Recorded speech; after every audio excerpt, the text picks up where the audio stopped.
எல்லாத்துக்கும் நவராத்திரி தின நல்வாழ்த்துக்கள். எங்கள் வீட்டில் நாங்கள் கொலு வச்சுருக்கோம். இன்றைக்கி நவராத்திரியோட ஃபஸ்ட்டு டே. நாங்கள் வீட்டில் வந்துட்டு எத்தனை ஸ்டெப் 9 ஸ்டெப்ஸ் வச்சுருக்கோம்.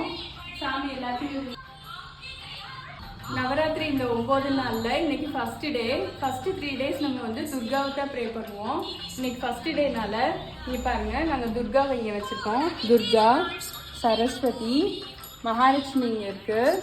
நான் வாராகியை ரொம்ப விரும்பி கும்பிடுவேன், அதனால் வாராகியும் வச்சுருக்கேன். இவங்க வந்து காஞ்சி காமாட்சி. இந்த இயர் தான் நாங்கள் புதுசாக வாங்கியிருக்கோம். இது எல்லாமே என்னோட 7 to 8 years கலெக்ஷன்ஸ். இது எல்லாமே ஸோ வருஷம் ஒன்று புதுசாக வைக்கணுங்கிறது சம்பிரதாயம். அதனால் வருஷம் ஒன்று நான் கலெக்ட் பண்ணதில்லை. இப்போ இந்த 7 to 8 years இது எல்லாமே நான் கலெக்ட் பண்ணியிருக்கேன். உங்களுக்கு இந்த கொலுவோடது எல்லாமே உங்களுக்கு டீட்டெயில் வீடியோ தனித்தனியாக எல்லாமே நாளைக்கு நான் உங்களுக்கு ஷேர் பண்ணுறேன். Thank you friends. நாளைக்கு உங்களை நான் மீட் பண்ணுறேன்.